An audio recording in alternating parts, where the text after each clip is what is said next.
అందరికీ కూడా thank you so much అండి. ఫస్ట్ ఎందుకంటే తెలుగు సినిమా అంటేనే ఒక ఎమోషన్ అనమాట. రీసెంట్గా మీరు చూసే ఉంటారు, వారణాసి మూవీ నుంచి ఆ చిన్న మహేష్ బాబు గారి గ్లిమ్స్ రాగానే మైండ్ పోయింది. అసలు అది మైండ్లో నుంచే పోవట్లేదు. అంటే ఈ దెబ్బతో అవతారు కూడా జై బాబు అనాల్సిందే, అలా ఉందన్నమాట. అది ఆల్మోస్ట్ అంటే తెలుగు సినిమా అనగానే గౌరవంగా నమస్కారం పెట్టేలా చేసింది నందమూరి తారక రామారావు గారు, అక్కినేని నాగేశ్వరరావు గారు. అయితే తెలుగు సినిమా అనగానే గర్వంగా శాల్యూట్ కొట్టేలా చేసింది మెగాస్టార్ చిరంజీవి గారు. అయితే తెలుగు సినిమా అనగానే ప్రపంచంలో మనం ఏ మూలకు వెళ్ళినా నేను తెలుగునిరా అని ధైర్యంగా చెప్పుకునేలా చేసింది మాత్రం ఎస్ఎస్ రాజమౌళి గారండి. ఆయనకి నాన్ స్టాప్గా సక్సెస్లు రావాలని మనస్ఫూర్తిగా కోరుకుంటున్నాను. ఇప్పుడు ఆ వారణాసి గురించి ఎందుకు మాట్లాడాల్సి వచ్చిందంటే, ఆ రోజు జరిగిన ఆ గ్లోబల్ ఈవెంట్ అంత సక్సెస్ అవ్వడానికి one of the main reason మన సుమగారికి నిజంగా అసలు మామూలు విషయం కాదు. అంటే అంత పెద్ద ఈవెంట్లో చిన్న అంతరాయం కలిగినా కూడా ఆవిడ మేనేజ్ చేసిన విధానం మాత్రం వేరే లెవెలు. అందుకే సుమగారికి ఒక్కసారి గట్టిగా క్లాప్స్ కొట్టాలి ఆ విషయంలో మాత్రం. అదొక్కటే కాదు, ఈ ప్రేమ అంటే సినిమా కంటే ముందు మీకు అసలు సుమ అంటే ఏంటో చెప్తాను మీకు. అసలు జనరల్గా మీరు Sukumar universe, Lokesh Kanagaraj universe, Sujeeth universe ఇవన్నీ చూసుంటారు కదా. కానీ సుమ యూనివర్స్ అనేది వీటన్నిటికంటే పెద్దది. ఎందుకంటే ఒక డైరెక్టర్ తన ముందు సినిమాకి తర్వాత వచ్చే సినిమాకి మధ్య ఒక లింక్ ఉంటే దాన్ని యూనివర్స్ అంటారు కదా. కానీ ఏ ఇండస్ట్రీకి సంబంధించిన ఏ డైరెక్టర్ సినిమా తీసినా ఆ సినిమాకి సుమ గారి యాంకరింగ్కి మధ్య ఒక లింక్ ఉంటుంది, దాన్నే సుమ యూనివర్స్ అంటారు. అందుకే ఆ యూనివర్సే అన్నిటికంటే పెద్దదనమాట. అసలు సుమ అనే పేరులోనే ఉంది. ఎస్ అంటే సక్సెస్ఫుల్గా, యు అంటే అల్టిమేట్గా, ఎం అంటే మీనింగ్ఫుల్గా, ఏ అంటే యాంకరింగ్ చేసేదే మన సుమ గారు. మామూలు విషయం కాదు. అంటే జనరల్గా ఒక తెలుగువాడిగా పుట్టి ఎక్కడో కేరళలో ఉన్న వాళ్ళ చేత మనవాడరా అనిపించుకున్న అల్లు అర్జున్ గారు ఎంత గ్రేటో, ఒక కేరళ అమ్మాయిగా పుట్టి తెలుగు వాళ్ళందరి చేత మన అమ్మాయిరా అనిపించుకున్న సుమగారు కూడా అంతే గ్రేట్ అబ్బా. అంటే తను ఒక కూతురుగా వాళ్ళ అమ్మను బాగా చూసుకుంటూ, ఒక భార్యగా తన భర్తను బాగా చూసుకుంటూ, అలాగే ఒక తల్లిగా తన కొడుకు కూతుర్ని బాగా చూసుకుంటూ, ఒక యాంకర్గా ఇంతమందిని ఎంటర్టైన్ చేస్తూ బాగా చూసుకుంటుందంటే అది మామూలు విషయం కాదు. అందుకే ఆవిడకి నేను అంత పెద్ద ఫ్యాన్ అనమాట. నేను సుమగారికి, నేను సినిమాల్లో మీ అందరికీ తెలుసు పవన్ కళ్యాణ్ గారి ఫ్యాన్ అని, కానీ టీవీలో నాకు బాగా ఇష్టమైన యాంకర్ సుమగారు. నేను ఆవిడకి ఫ్యాన్, నేను అందుకు ఫ్యాన్ అనమాట. బేసిక్గా హీరోల్లో ఫ్యామిలీ హీరోలు ఉంటారు, మామూలు హీరోలు ఉంటారు. అలాగే యాంకర్లో కూడా మామూలు యాంకర్లు, ఫ్యామిలీ యాంకర్లు ఉంటారు. ఫ్యామిలీ హీరో విక్టరీ వెంకటేష్ గారు అయితే ఫ్యామిలీ యాంకర్ మన సుమగారు. అంటే తెలుగు సినిమా ఇండస్ట్రీకి అమ్మాయిలు రావాలంటే ఎక్స్పోజింగ్ చేయాలి, లేకపోతే కమిట్మెంట్ ఇవ్వాలి, ఇలాంటి తప్పుడు ప్రచారాలు చేస్తూ చాలామంది చెప్తుంటారు. కానీ టాలెంట్ ఉంటే అవేం చెయ్యక్కర్లేదు అని నిరూపించినటువంటి మహిళ మన సుమగారు. అంటే మెగాస్టార్ చిరంజీవి గారిని చూసి ఎంతమంది అబ్బాయిలు అయితే ఇన్స్పిరేషన్గా తీసుకొని ఇండస్ట్రీకి వచ్చారో, అలా సుమగారిని ఇన్స్పిరేషన్గా తీసుకొని ఇండస్ట్రీకి వచ్చిన అమ్మాయిలు చాలామంది ఉన్నారు. ఆ విధంగా కూడా ఆమెకి హ్యాట్స్ ఆఫ్ చెప్పుకోవాలి. ఒక ఈవెంట్ అంటే ఆల్మోస్ట్ 4 గంటలు నిలబడి ఆవిడ ఒక్కటే ఎంటర్టైన్ చేస్తూ ఉంటుంది. అలాగే ఒక టీవీ షో చేయాలంటే ఆల్మోస్ట్ 14 గంటలు నిలబడాలి. అంటే ఈవెన్ లేడీస్ ప్రాబ్లమ్స్ ఉన్నా కూడా ఆ పెయిన్ ఫేస్ మీద తెలియకుండా ఇంతమందిని ఎంటర్టైన్ చేస్తూ వస్తుంది. అంటే తను నిలబడి ఒక షోని నిలబెట్టగలిగే ఏకైక యాంకర్ మన సుమగారు. ఆల్మోస్ట్ ఇప్పుడు కాదు, 91లో వచ్చారండి. 91 నుంచి, అంటే 34 సంవత్సరాల నుంచి నాన్ స్టాప్గా మనందరినీ ఎంటర్టైన్ చేస్తూ తన ప్రమోషన్స్తో ఎన్నో సినిమాలను సక్సెస్ చేసిన సుమగారికి కూర్చొని కాదు, ఒక్కసారి అందరూ స్టాండింగ్ ఓవేషన్ ఇచ్చి క్లాప్స్ కొట్టాలని మనస్ఫూర్తిగా కోరుకుంటున్నాను. సీరియస్లీ అసలు అంటే నాకు ఇష్టమైన హీరోలకి, కమెడియన్లకి, డైరెక్టర్లకి, వీళ్ళందరికీ చాలామందికి పద్మశ్రీ అలాగే పద్మభూషణ్ ఇలాంటి అవార్డులు మీరు రావటం చూశారు. అవన్నీ మనకు కూడా చాలా హ్యాపీనెస్ని ఇచ్చాయన్నమాట. తన ప్రొఫెషన్లో ఇంతమందిని ఎంటర్టైన్ చేస్తూ ఇంతమంది చేత ఒక గౌరవం దక్కించుకున్నటువంటి సుమగారికి కూడా అలాంటి అరుదైన గౌరవం దక్కాలని నేను మనస్ఫూర్తిగా కోరుకుంటున్నాను. నిజంగా థ్యాంక్ యూ సో మచ్ సుమగారు. మీతో పాటు ఈ సినిమాలో చేయడం నిజంగా మా అందరి అదృష్టం. అది నేను షోల్లో చాలాసార్లు అప్పుడప్పుడు ఈవెంట్స్లో చేశాను, కానీ ఒక ఫుల్ ప్లెడ్జ్డ్గా ఎప్పుడూ మీతో పాటు ఒక ట్రావెల్ చేయలేదు. ఈ సినిమాలో చేయగలిగాను కాబట్టి నిజంగా థ్యాంక్ యూ సో మచ్ అండి దానికి. Thank you. ఇప్పుడు అది ఒక్కటే మాట, అంటే నేను మళ్ళీ మీ మీద పనిచేస్తే ఈ సీరియస్నెస్ అంతా పోతుంది. సో నేను దీన్ని చాలా సీరియస్గానే తీసుకుంటున్నాను. అండ్ అలాగే అది అయిపోయింది కాబట్టి టాపిక్ వెనకాల వచ్చింది మా అక్క అనుకున్నారు మా అమ్మ. మీ అమ్మగారు? అవును. యంగ్ అండ్ డైనమిక్ అది. థ్యాంక్ యూ సో మచ్ అండి.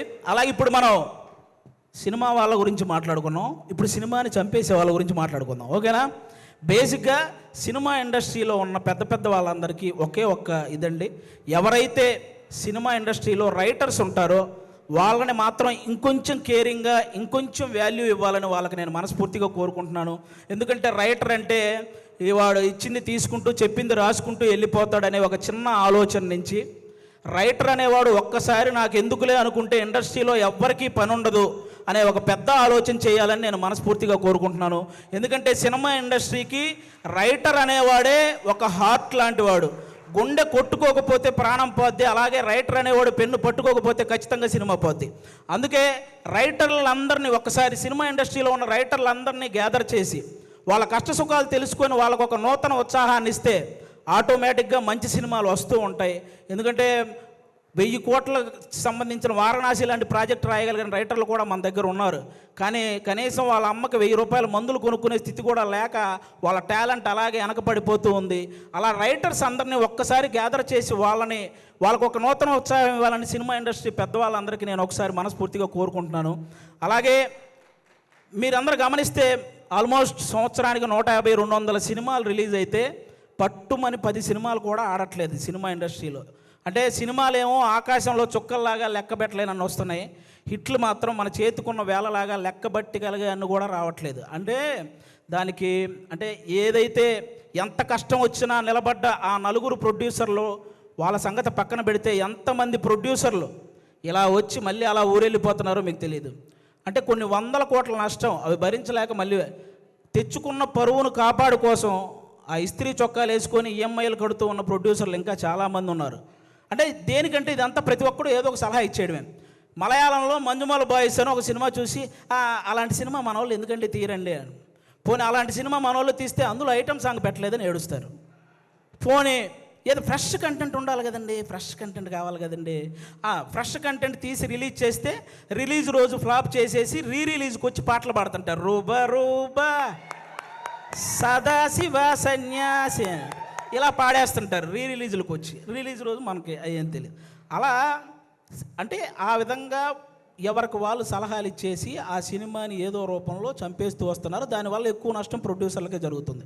వీటన్నిటికంటే ఏదైతే కొన్ని సంవత్సరాల నుంచి మన తెలుగు సినిమాకి బొమ్మ చూపించిన ఐబొమ్మ అనేది ఒకటి ఉందో ఆ దరిద్రం ఇప్పటితో అయితే పోయింది. కానీ దానికంటే పెద్ద దరిద్రం ఏముందంటే సోషల్ మీడియాలో వచ్చే నెగిటివిటీ.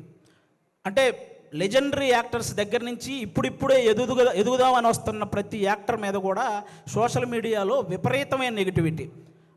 అది కొంతమందికి ఇప్పుడు నాలాంటి వాడు మీరు చేశారనుకో నాకు పెద్ద బాధ ఏమి ఉండదు, నేను మా ఇంట్లో అమ్మా నాన్నలకు నేను చెప్పుకోగలను, అవేం పర్లేదు నేను చూసుకుంటాను. కానీ కొంతమంది అందరికీ అలా ఉండదు. కొంతమంది వాళ్ళ పేరెంట్స్ సెన్సిటివ్ అయి ఉండొచ్చు, ఆ పర్టికులర్ యాక్టర్ సెన్సిటివ్ అయి ఉండొచ్చు.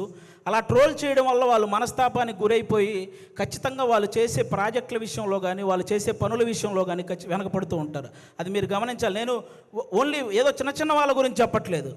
మన తెలుగు సినిమాని ఆల్మోస్ట్ మన దేశాన్ని తలెత్తుకునేలా చేసిన రాజమౌళి గారు లాంటి వాళ్ళే ఒక పోస్టర్ వదిలితే దాని మీద ట్రోల్ చేసి ఆయన్ను కూడా తలదించుకునేలా చేస్తున్నాం. అరే ఒక అనుకున్న ఈవెంట్లో అనుకున్న టైం ప్రకారం ఒక గ్లిమ్స్ ప్లే అవ్వలేదని ఎమోషనల్ అయ్యాడు. అంటే ఆయనకు ఆ సినిమా పట్ల ఉన్న హార్డ్ వర్క్ గురించి, ఆయనకు ఆ సినిమా పట్ల ఉన్న డెడికేషన్ గురించి మనం హ్యాట్స్ ఆఫ్ చెప్పాల్సింది పోయి అందులో కూడా ఏవో కారణాలు వెతుక్కొని ఎలాగోలాగ ట్రోల్ చేయాలి. అక్కడ తప్పు జరగలేదు అసలు.